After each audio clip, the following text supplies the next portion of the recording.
Team 1. Breach, breach, breach.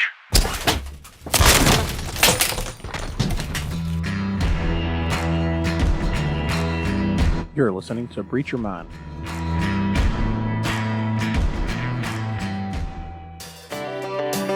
Hey guys, welcome back to Breach Your Mind.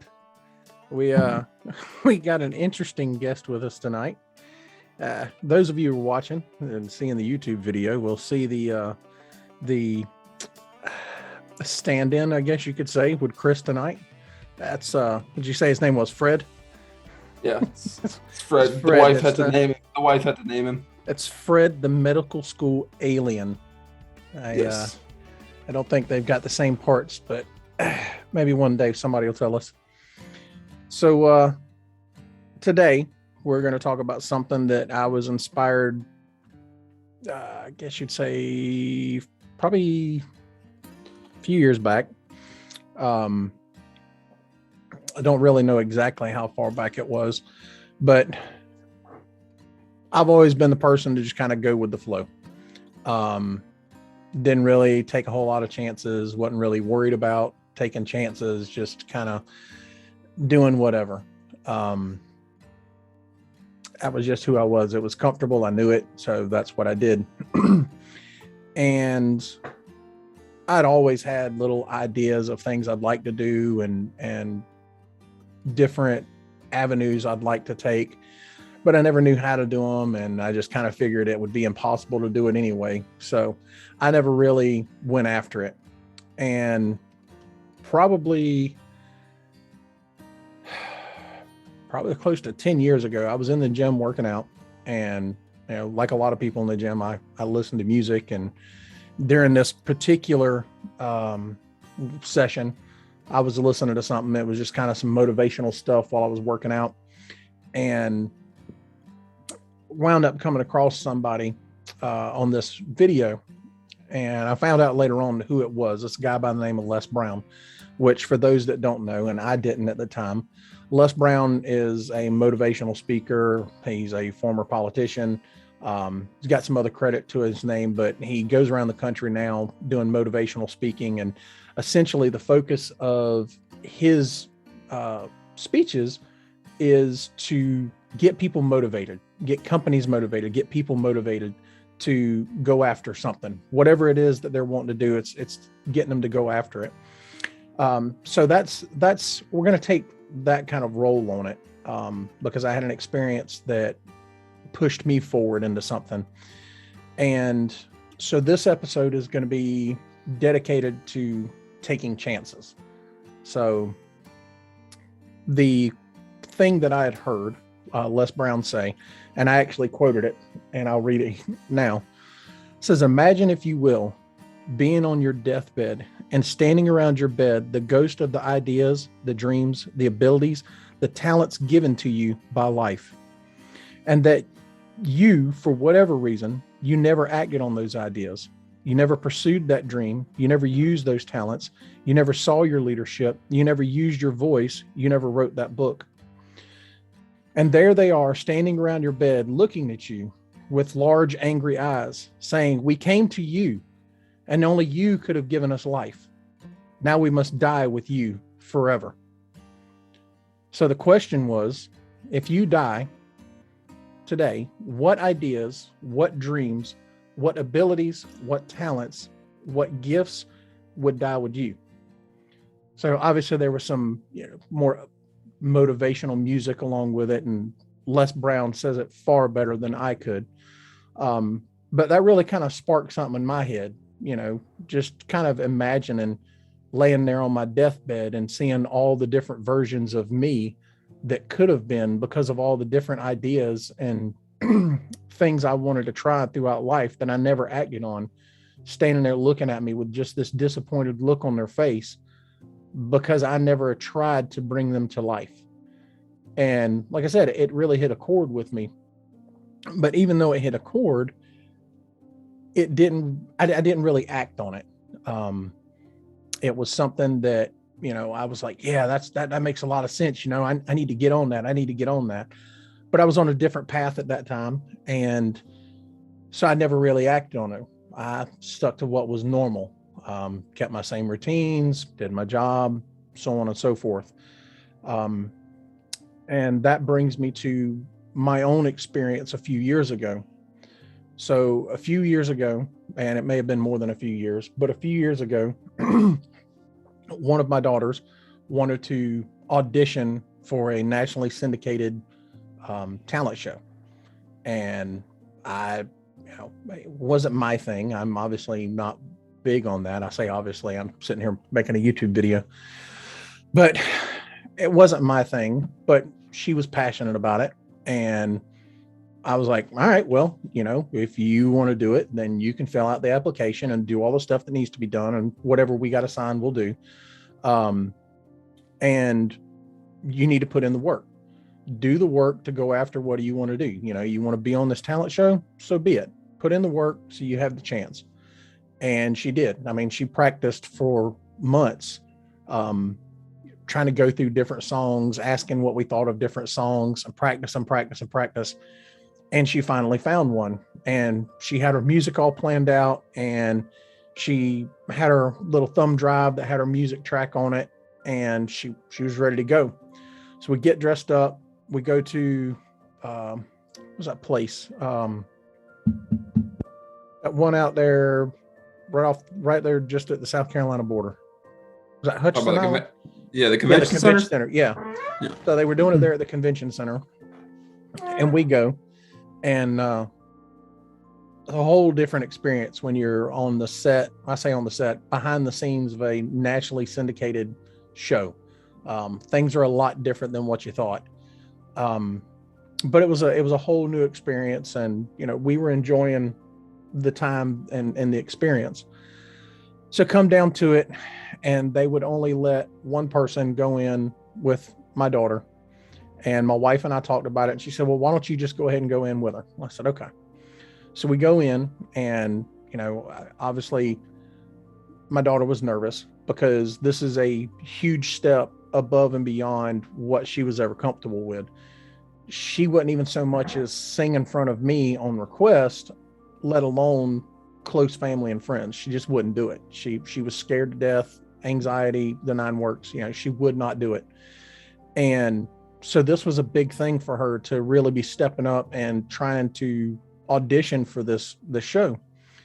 So we get in there, and nobody ever said anything to her at all. Excuse me. No one ever said anything to her at all about her music. There was no, hey, give us your music. None of this. That was just come in, sit down, and get ready. And that was a whole interesting experience too, because we got to see the back scene or the behind the scene auditions that went on. And there's some very interesting people. Like, I knew there were interesting people in this world, but there was some interesting people in that room. One lady completely blew me away. She looked like she was 80, 90 years old, and she come up and sang some song in Italian, and it was absolutely magnificent. I don't know if she got chosen or not. But then it come time for my daughter to get up and do her audition. Well, she's sitting there holding this thumb drive, and nobody said anything about it. And the only item in the room that could even play music from it was a radio sitting up on, or a stereo sitting up on the table with the judge.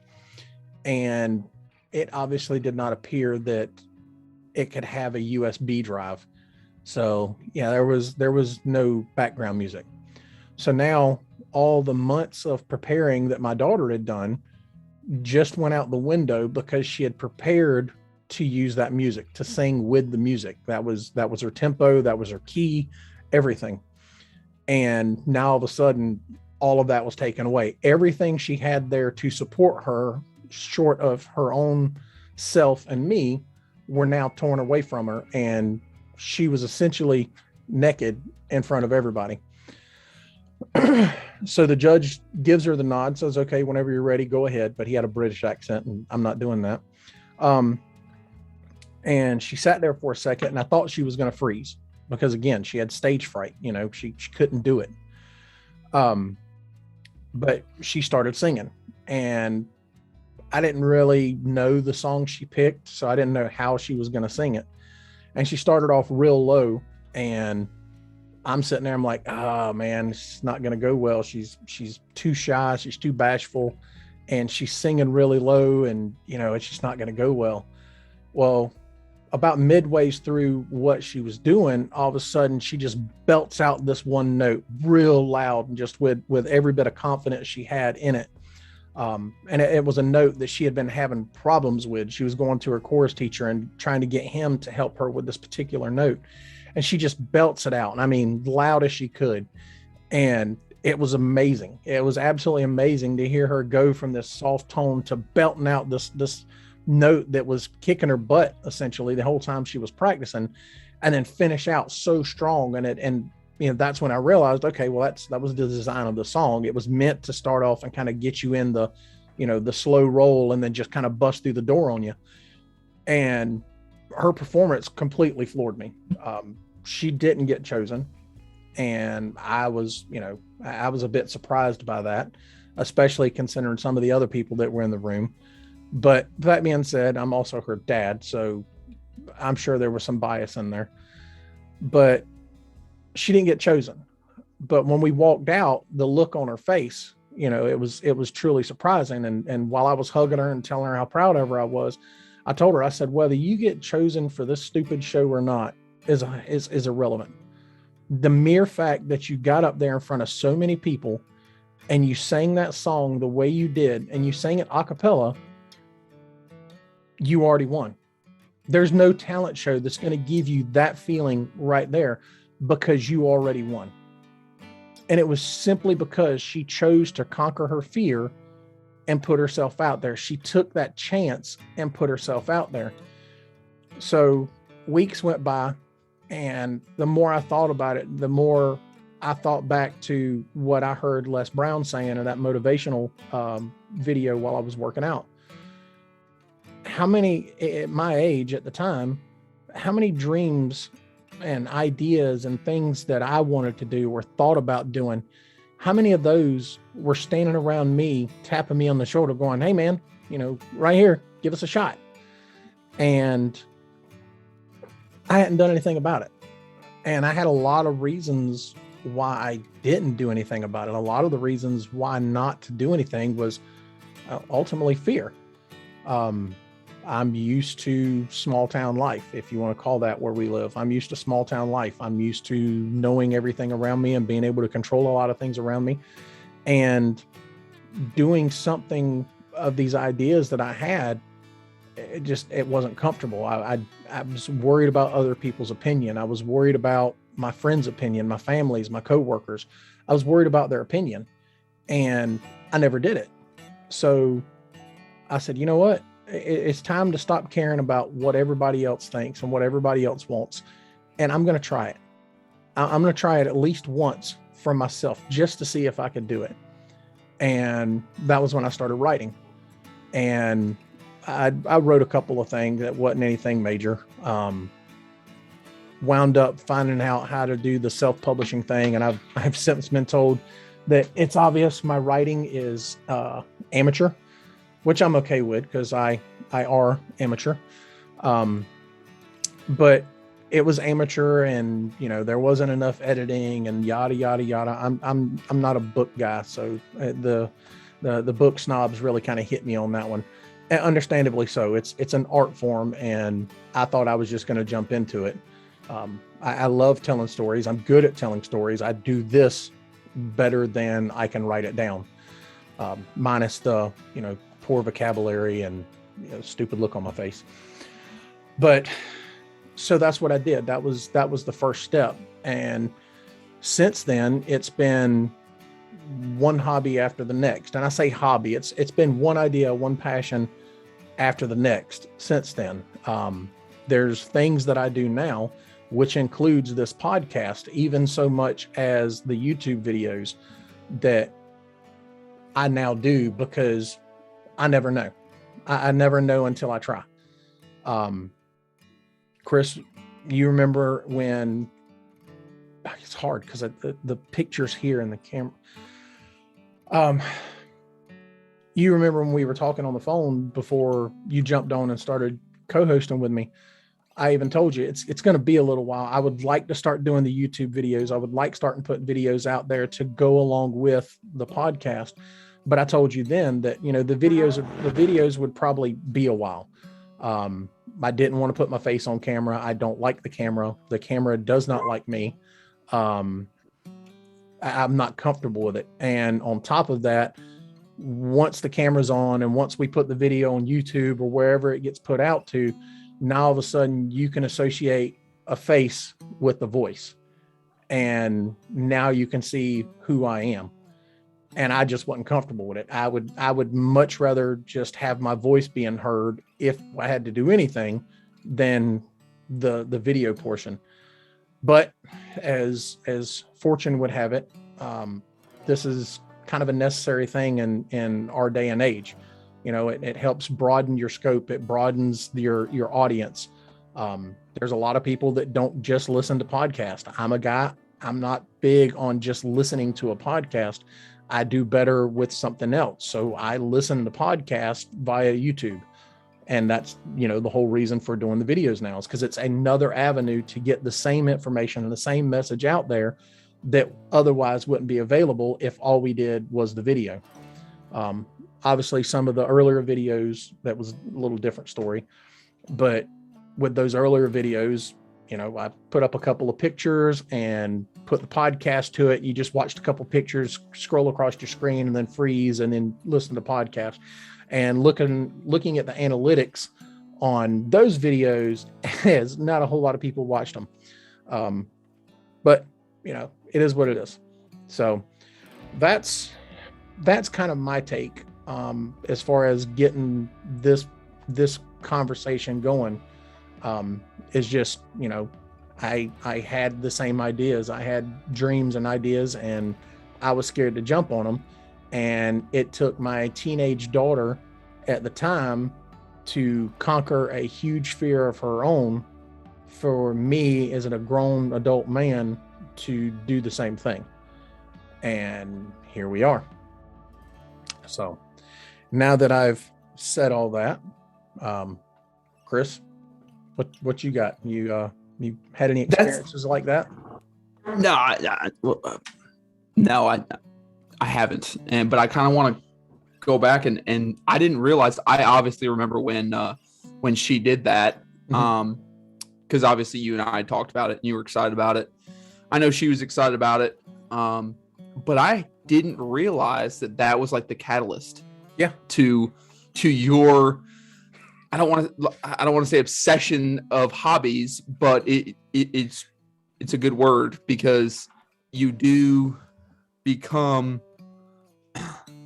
you become so engrossed in whatever the flavor of the month for you is, you know, whether it, and I kind of want to go back to your writing. I mean, you published a book, you put it out there, which I know it was outside of your comfort zone. And you kind of took that leap of faith and you said, you know, screw it, I'm going to do it and whatnot. But the big one is, and I remember this one mostly because I read it, was the one that was issued, that it was some like police, you know what I'm talking about. They, you know what I'm talking about. Which one? You said you read it. Which one?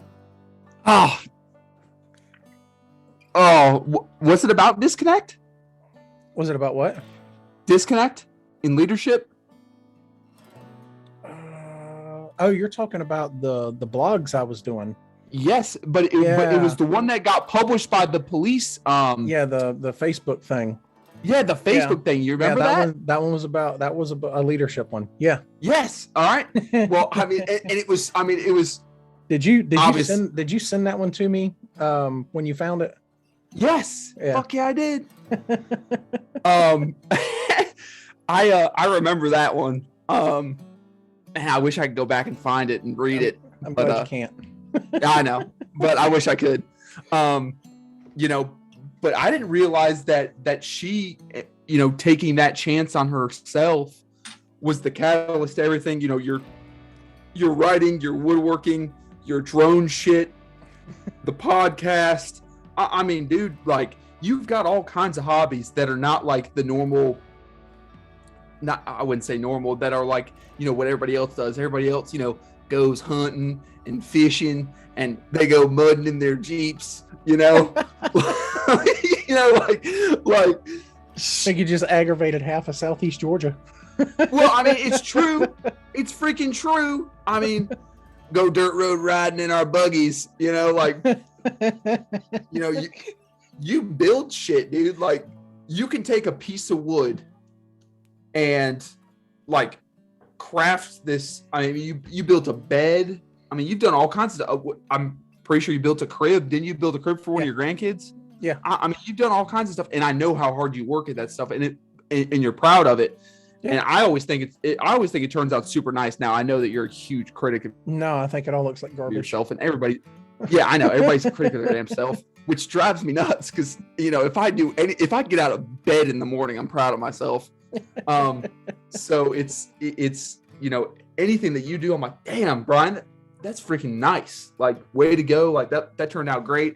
But I also know all the hard work that you put into it, the hours in your shop, aka your garage that can't fit a freaking car in it because it's got so much shit.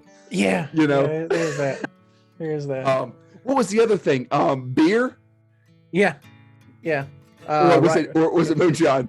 It's what? No, it's not moonshine. Okay. It's mead. So honey wine. I'm making wine in my closet. Hey, it's got some good reviews, man. So that's kind of what I wanted to touch on. I had no idea that it was her that yeah. That's pretty freaking awesome, dude. Yeah, like, I didn't know that. On one hand, it was a little humbling, if you will, that it took my teenage daughter to get me motivated to get off my butt and actually do something. Because some of the stuff I kind of dabbled with, but I didn't make any big deal out of. But it was sitting there thinking, if my teenage daughter can go out here and conquer her stage fright, because I have the same thing. Maybe not to her extent, but if I have to get up in front of people and talk, I get anxiety. Really? I ain't gonna say, like, if I'm comfortable with you, it's not that way. But I was about to say I have a hard time believing that because I can't get you to shut the hell up. Like I said, if I'm comfortable with you, it's fine. But if I have to get up in front of a bunch of people that I don't know, like the heart rate goes up, the body temp goes up. And it's because I really just don't want to be there. And that's like one of the top 3 biggest fears of like everybody in the world. Yeah. Like, seriously, like the percentage of people that are more afraid of public speaking than they are of anything else is astronomical. Yeah, no, I completely get it. Having done it, I've had to do a couple of interviews before because of work, and one, you never notice when you're watching. You never notice. Shut up. You've never noticed when you watch TV, especially the news, how close they get that camera to your face. That thing's like right here, and they're like, "Just talk normally." Like, dude, do you realize what I do for a living? Like, I'll never forget what one time Beck's grandma called me and goes, I think I just saw Brian on the TV. I was like, "Oh, did you?" And I looked at it, I was like, "It is Brian." Yeah, I've been caught on one of the local news stations. They caught me on camera turning and walking away from the camera. Like, they panned over to where some of us were standing, and I happened to look over and see it at the same time. It was, let me get out of here. Delicious. I had one person recognize me just by watching they couldn't see my face, like all the details, but they could see me chewing gum. And they were like, I knew that was you by the way your jaw was aggressively chewing. I'm like, how do you aggressively chew? But the exact way you chew, the Starburst gum that you chew. It's delicious, okay? I like flavor. I don't want to breathe icicles every time I freaking chew gum. But no, I completely get it, just like I just said, and you and I've talked about it when we were talking about the podcast. you're sitting there with this camera right here in your face, and literally the only thing I can't think about what I'm supposed to be talking about because I'm too busy going, don't say don't say don't say and are fillers for not knowing what to say. It's to kill dead space. And we do it a lot. You know, I went back when I do the editing for the podcast, I thought about editing out all the uhs and ums from both of us. Now leave that shit. Well, I'm going to have to. There's literally, you know how I already told you how long I spend editing. And if I were to sit there and try to cut out all the uhs, ums, I'd never get it done. It would take me 2 weeks to process one podcast because we both have so many ums and uhs in what we say. Yeah. So now I'm thinking about it. Now I'm thinking about don't say Way to go, you big dummy. But so yeah, it was her that spurred it on. And now that I'm doing them more, as far as the different hobbies, different ideas, I don't feel as pressed about it. And regardless if that hobby turns into something successful or not, and I'll talk about something else about that in a second, but whether it turns out to be something successful or not is irrelevant. It's irrelevant in the sense of I at least tried. I at least did something that somebody else was too afraid to step up and do. And you never know who else out there could be, you know, the next Joe Rogan, the next Jocko. You have no idea who could be those next individuals to take, you know, podcasting or broadcasting or whatever it happens to be. It doesn't even have to do with any of this, but you never know who the next one that it possibly could be because they're too busy being scared to take a chance on themselves. And that's really what it is. You're taking a chance on yourself. That's what this is. And I wanted to go back real quick on me talking about success. And I've talked about it with, I think, someone face-to-face before. I don't think it was anything on a podcast, but I got asked what I thought success was as far as, you know, how do you know that your podcast, your movie, your show, your book, your whatever, your personal business, how do you know it's successful? It really determines on what you value success in. You know, if your goal is money, then what's your dollar amount to be successful? That's how you determine success. With me, you know, obviously in some of the things that I have done, money is a portion of it. Because I mean, who doesn't want to work for themselves and be able to make money, enough money to live on, to pay your bills on, to pay for insurance? You know, who doesn't want to do that? I said in one of the earlier podcasts that when my brother and I decided to start our own business, it was because we were tired of putting money in somebody else's pocket. And in the private sector, if you're an employee of somebody, that's exactly what you're doing. Now, I'm not saying anything bad about your employer. Your employer could be one of the greatest employers on the face of the planet and pay you tons of money. And that's great. Good. You know, I'm happy that you've got that.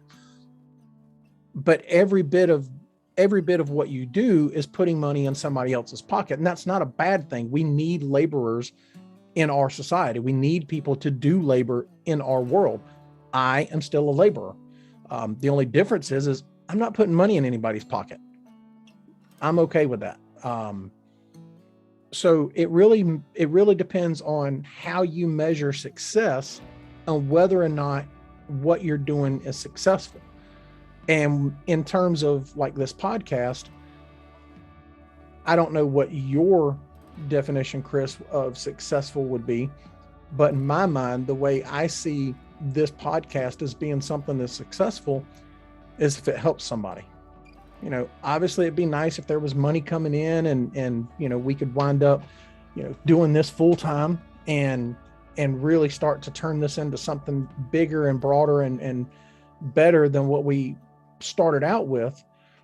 but the goal is to help people. The goal of the podcast is to help people get through tough situations that we may or may not have experienced in our lives, and help impart some of the wisdom, knowledge, and experience that we learned when we went through it or going through it onto somebody else to help them.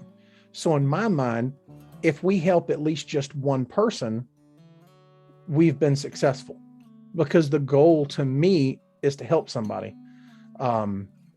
So if that works, then we're successful. The podcast was successful, and taking the chance of doing this, and even so much as, trying to conquer my own fear of, being on camera and putting myself out there on the internet for other people to see. If all of that helps at least one person, then we're successful. What would you say success would be? Well, regardless if it's this podcast or anything else that you may go after. No, success in my opinion is really hard to measure. Mm-hmm. It's like you said, it's one of those things where you have to be able to determine what your definition of success is, and where you want to see whatever you're doing, where you want to see it grow to or become. But it's really hard for me to put like a actual, like, hey, this is how you measure success. Because first of all, I've never succeeded in anything in my life ever. So that's pretty cool. Okay, we can agree to disagree, but that's neither here nor there. No, to touch on what you said about this podcast and how we do it, honestly, I get to spend a couple hours out of my day talking to my best friend about whatever that we're talking about. And if for whatever reason somebody decides to turn this on and say, hey, I'm going to listen to Brian and Chris just jabber on about whatever for an hour, and we bring something up and it hits home for somebody, I'm good with that. Even if it's just like you said, if it's one person. Yeah. But to even if there isn't anybody, if nobody listens to this episode, I got to spend an hour and a half with you talking, and we don't get to do that much anymore. No. We just don't. No. We used to be able to do it. Text messages here and there, and a phone call every once in a while. So I mean, we used to be able to talk all the time. We can't do it anymore. We work opposite shifts. We're 7.5 hours away from each other. I mean, I'm not trying to get all romantic, but it's nice to be able to sit here and have an hour conversation with you and talk about a topic that we decide on. And if somebody listens to it and says, hey, I like what they got to say today, I'm good with it. You know, I'm not worried about monetizing anything. I mean, that's the nice thing about this is it's a hobby, and if it grows into something more, fantastic. If I'm not trying to put you up on a pedestal or anything, you're not going to be the next Jocko by any means, Brian. But no. Anyways, I understand this. I know my limits. Yeah, but I'll be your Robin. No big deal. So we just need a Jamie. We need a Joe Rogan Jamie. yeah. Someone to handle the social media aspect and the editing and I don't mind the editing so much, but you got to find somebody to do that. All of the different social media platforms, and trying to, like, one of the videos I tried to put on TikTok today, they muted the sound on it. I have content rights to every bit of music that I put into our podcast, but for some reason it heard too many notes of the music in one of the clips and they muted the audio on it. So now I'm trying to figure out how I can still get them, because that clip was a really good clip. I'm still trying to figure out how I can get it back on there. And right now it's being a royal pain in the butt trying to do. But I mean, between TikTok and Snapchat and Instagram and Twitter and LinkedIn and Facebook, and then the Buzzsprout and all of the different platforms. I forgot to say, and I'll say it now. We're listed on Amazon Music, by the way. Our podcast is actually listed on Amazon Music. I come across that the other day yesterday, as a matter of fact, when someone was asking me where they could find the podcast. And I was like, man, GTS, Just Google that shit. It's there. And you like that? I Googled it and I'm sitting there scrolling through and up popped the Amazon Music thing. I'm like, dude, we made it on Amazon. That's cool. I mean, obviously people that do this all the time, they're like, yeah, it's easy to get listed on Amazon. It's just putting your crap in there. But yeah, I'm a big dumb animal from Southeast Georgia. I'm on Amazon. You know what? I don't care. I'm on Google and Apple too. But it's like 18 platforms, by the way. But I really have no idea where I was going with any of that. It's all right.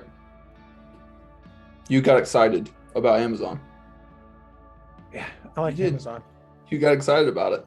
I saw it, like your face lit up, but you hadn't told me yet. Yeah, I'd forgotten. I meant to tell you yesterday. Yeah, no, you didn't tell me about that. Anyway, get back on topic. So in talking about the taking chances and doing everything like that, obviously you're going to have failures along the way. If you're someone that is truthful and knowledgeable of yourself, you're going to find that you've got a ton of ideas out there, and not every one of them is going to be a success based on what you classify as success for that particular thing. Just like we said for the podcast, for me, it's if we're able to help somebody. For Chris, it's spending some time talking with me, and the offshoot of that is if we're able to help somebody. That's success to us when it comes to this podcast. Say you're somebody that wanted to start your own business. Starting your own business is something that can be really tough.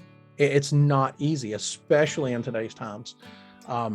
You and I both have a friend that they really want, what they would really like is to have, I don't want to say it's a cafe, it's kind of like a diner kind of thing. This person would really like to have a diner, and it's something that they feel in their core that they'd really think it would be nice to have their own diner. And at one point we actually discussed, and I gave them some resources on, look, if this is something you want to do, this is some avenues for resources and some paperwork you got to fill out, and so on. This is something that you could go after. And as it stands at the moment, this person's idea has not come to fruition. But if it's something they want to do, and if it's something they're willing to take a chance on themselves for, what's stopping them? What's stopping them? So what I'm getting at, as far as not every idea is going to be successful, where I want to get to on that particular topic is just the mere fact of there's going to be setbacks. And I'm going to call them setbacks because, in my opinion, you only fail at something when you don't try. I actually jotted something down and said, failing at something is not failure. Failing to try is failure. And that's something that I really, truly feel. I've told my kids, all of my kids, when they're going through school, I'm not worried about you making all A's. Would it be nice? Certainly. But I'm not worried about you making all A's. What I'm worried about is you trying your best. That you try your best. And if the best you can do is a C, is a B, then I'll accept that. I'm going to try to help you do better. But if that's the best you can do, then I'm going to accept it. But I want you to try. So in that particular circumstance, I'm already laying the groundwork for my children. At least try. If you at least try, you haven't failed. You haven't failed. And one of the things that I came across, obviously in my time, as well as in preparing for the podcast, was, and I'd heard it before, so I went to look it up tonight just to make sure I got it right. But it said Thomas Edison had 1,000 failed attempts at creating a light bulb. So the incandescent light bulb that we all use, with the exception of people that have moved over to all the other bulbs, but the incandescent light bulb, Thomas Edison tried 1,000 times to make that light bulb, to make the Edison light bulb. And when he was asked by a reporter, what's it feel like to know that you failed at making a light bulb 1,000 times? His quote to that reporter was, "I didn't fail 1,000 times. The light bulb was an invention with 1,000 steps." That's pretty profound. His assistant during that time even said it was 2,000. So they went through 2,000 elements, 2,000 different elements to make the filament, the little wire in the light bulb that lights up. 2,000 different elements to make that filament, and they all failed. And his assistant basically said, all of our hard work, it was for nothing. We don't know anything. We got absolutely nothing but 2,000 failed elements. And he said, that's where you're wrong. We've learned a lot. We know a whole lot more than we know now. We now know that there are 2,000 elements that do not make a good light bulb. It's your perspective. It's trying and your perspective on it. So if you at least try to take a chance on yourself, if you take a chance and you try for one of these goals, one of these dreams, on your talent, on leadership, if you try, then you haven't failed. You've succeeded far beyond so many other people for the sheer fact that you tried. You took the chance and you tried. You rolled the dice on yourself. You flipped the coin, whatever you want to call it. You took the chance on yourself, and that in and itself is a success. You've already won just by the sheer fact that you took a chance. Because how many other people do you know won't do it? Chris, I've seen it. I've had the conversation earlier this week with a couple of people, and I would venture to say that you've seen it as well. But how many people do we work with, or how many other law enforcement officers have we seen? They've got so much potential, and if they would just pull their head together, if they would put their head and their efforts in the right direction, they'd be unstoppable. They'd be amazing cops if they would just put that focus and that direction in the right area. Like I said, I had that conversation with somebody earlier this week, that a particular person, they've got so much potential, but they can't get out of their own way to be successful at what they want to be successful at. And they're trying hard to be successful, but they haven't put in the work yet to get out of their own way. We see it all the time. It's just a matter of taking a chance. Get out of your comfortable zone. Get out of what makes you feel safe and comfortable. Lean on your support structure, but take a chance. Roll the dice on yourself. It's a lottery that if you at least try, you're not going to lose. You're not going to lose that lottery, because even if what you tried, you decide, you know what, this ain't for me. It's not what I thought it was going to be, or I don't want to do the work to get to where I got to get with this. It doesn't matter. It's not a failure because you tried. Am I wrong in any of that? No, I mean, I have, my entire life, at least my adult life, has all been kind of just, I'm going to take this chance. I'm going to go do this. I'm going to go do that. Obviously I didn't go down the traditional route that the vast majority of my peers went down. Obviously, my generation, there were a lot more that joined the military than, in years past, but it still wasn't the traditional path. And it by no means was my first choice. I obviously had no idea what I was going to do. And so I had to take that leap of faith, and I took that chance. I said, you know what, it's now or never. So I jumped on it. Right. And I enlisted. I took that chance. Best decision I ever made. Wouldn't change it for anything. It's really, I can say that the military at that point in my life made me who I am today at 29 years old.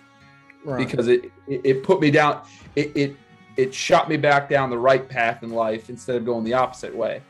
Yeah. You know what I mean? Which of course yeah. I was leaning towards. I mean shit, I was 17, 18 years old and didn't have any direction, you know?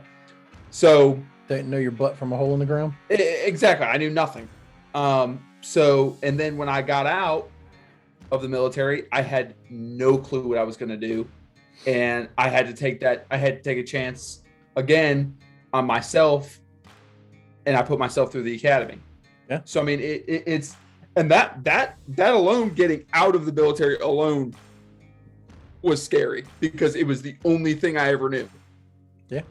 But I also knew in my heart of hearts, it was time for me to separate from the military because I wasn't feeling it anymore. It wasn't where I wanted to, continue going down that path. Right. So I had to find something.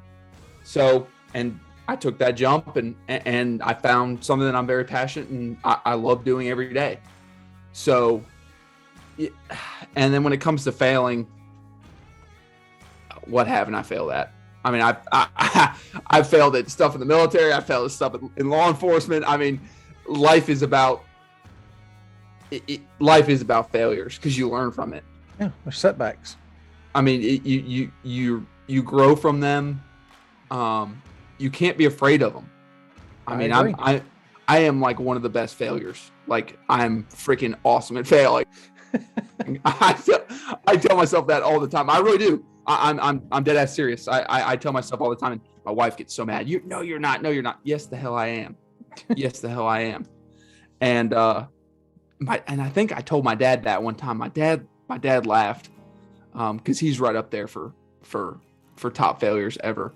And I mean he is, but he's a 3-time loser.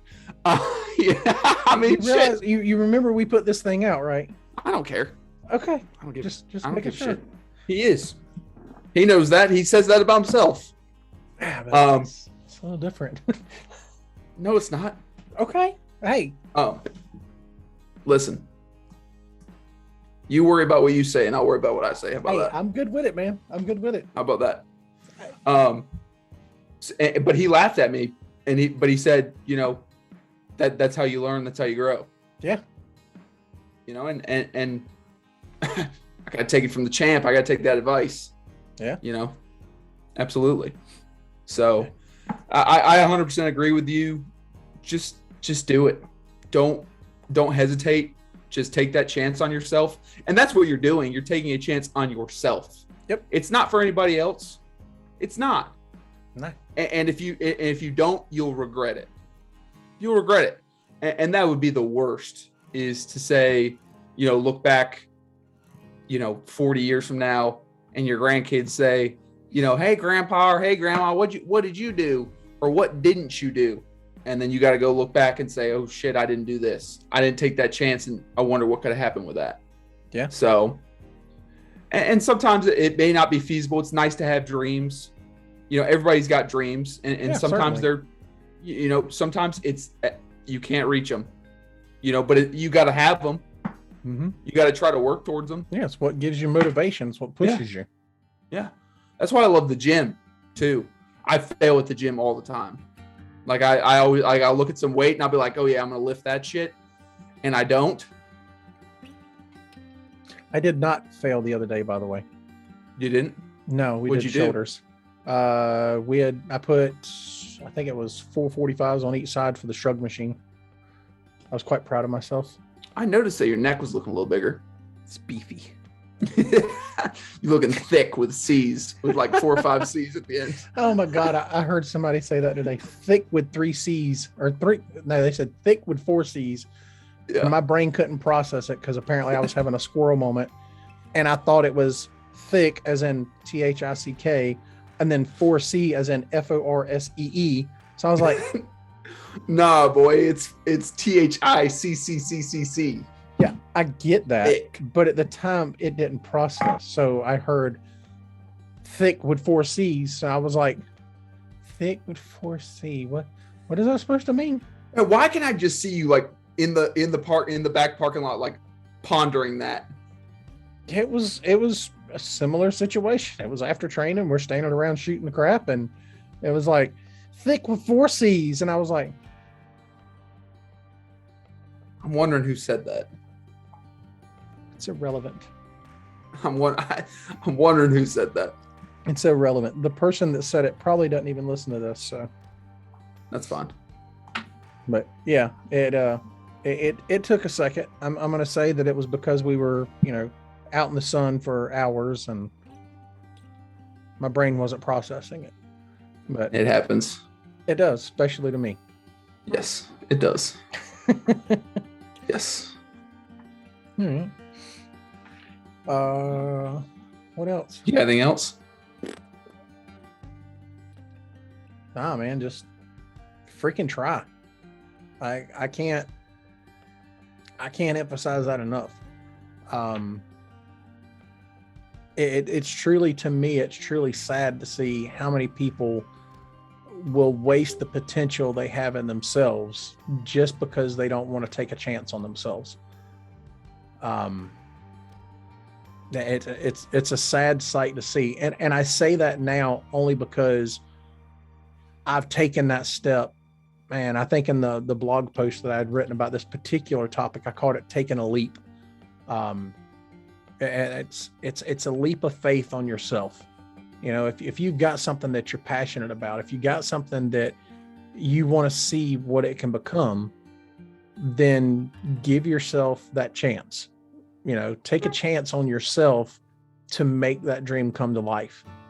And like Les Brown said, don't let all of these ideas be standing around you on your deathbed, looking at you and scowling at you, saying only you could have given us life, but now we must die with you.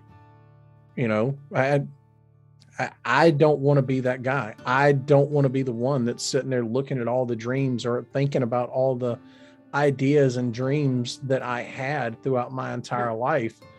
I don't want to be that guy. All of these things that I could have tried or could have done, I don't want them to die. And even if it's something that doesn't become successful in my time, it could be something that someone else could pick up the mantle on and pick up the torch and make it something more. I fully expect, and you can hate me for it if you want, but I fully expect that if something were to happen to me tomorrow, you would keep doing this because you're a part of this now. Yeah, what I would do is I would take your face, Yeah, like a picture of it, and I'd cut it out and I'd put it on Fred. I swear to God, I would. I'm gonna make the suggestion that if you put my face on Fred, there's gonna be some alterations that need to be made that are not anatomically correct. So no, I was gonna say he's not putting pants on. it's not anatomically correct. We won't get into this right now. But no, I mean, even if it's not something that's successful in my time, I'm hoping that the things that I do can wind up being that way. And I hope that everybody else can. I would love to see everybody that I personally know. I would love to see them take that chance on themselves at least once, because I know for me, all it took was that one time. It took that one time of me taking that chance on myself, me deciding, you know what, I'm going to learn how to self-publish a book. I'm going to write my own book and I'll put it out there. And it was nerve-wracking because it wasn't just a matter of writing it, publishing it, and then putting it out there on Amazon to sell. It was, well, you got to get your name out there. So you have to do some advertising. You've got to get some exposure. So here I was on my personal social media accounts. Hey, I wrote a book and here's where it is. So now anybody that, I'd followed or friended on these social media apps, they could all see, oh, well, Brian's done this. Let's just go see. Now I'm being judged by these people. Fortunately for me, I developed the determination that I just don't care what you think. Don't mean that in a bad way. I have to like me. No one else has to like me. I don't want you to dislike me, mind you, but at the same time, I'm at least taking a chance. And the only people I ever heard anything negative out of about it were people that, in my personal opinion, were too cowardly to take a chance for themselves. They said they said negative things about it just because they were simply jealous that I was doing something that they didn't have the guts to do themselves. And it maybe not have been about writing, it may have been about something else in their life. I don't know. And that's their problem.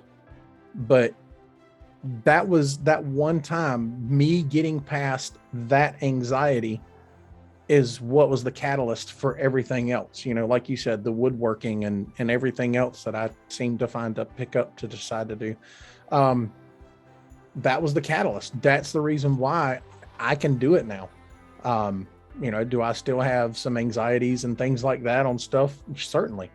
You know, like we were discussing here, I keep saying because my brain can't process what I need to say next in a proper manner. So it goes, you know, and that's something that I have to work on.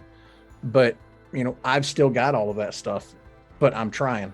I'm taking the chance. I'm putting myself out there for the world to see and the world to judge, just to try to help somebody. And Chris, you're the same, you know. I know at least in our social circle, you're not bashful about talking, but I can imagine that this is a little different. No, this is completely okay for you. No, dude, I thought you knew this. Dude, I took 4 years of speech and debate in high school. It was like the only class in high school that I gave a shit about. That's literally nothing we ever talked about. No, okay. Well, yeah, I took 4 years of it. I can get up in front of a room with 1,000 people and it really don't bother me. That's horrible. I don't even want to think about doing that. Yeah, it doesn't bother me. Oh, but I had like years of it. I will say, you know, in the beginning, even on this, I noticed that I was like a little nervous with like the first few words that I said on this. Mm-hmm. In the first episode, I was like, oh man, I'm getting all dry mouth. What the hell's going on with me? But then I snapped myself out of it. It's not a big deal. But public speaking has never been an issue for me. Whatever. I mean, have you seen me though? Oh my god. We're gonna do this now? No, we're not. We don't have enough time. Okay. I was up at 3:00 this morning. We don't have enough time to get into all that. I went to bed at 5 this morning and got up at 8. So, well, 9. Why'd you? Okay. I was doing podcast stuff. That's why when you're like, hey man, 3:30's catching up, I'm like tired. I was like, that's cute. I was up until 5 this morning and got 4 hours of sleep, if that, doing podcast stuff. I'm tired. I'm old.